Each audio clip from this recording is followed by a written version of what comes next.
There are written instructions and also a little map in the welcome booklet showing you how you can get to the pub in the village by walking from the lodge field, but I thought I'd also do you a little video.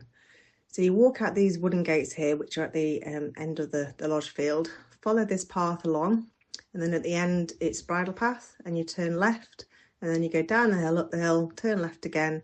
When you get to the end of the bridle path, you'll walk about 50 metres on the road, and the pub is on the corner. The pub is open 7 days a week and serves breakfast, lunch and dinner, and is also dog friendly. I would recommend that you do book if you're visiting us in high season or when it's special weekends like bank holiday weekends on Mother's Day or Father's Day. The path here on the right is also the bridle path, which is part of the circular route, which again is detailed in the welcome booklet on the map. We hope you have a lovely stay at our Hollins Farm holidays and you really enjoy yourselves. Thank you.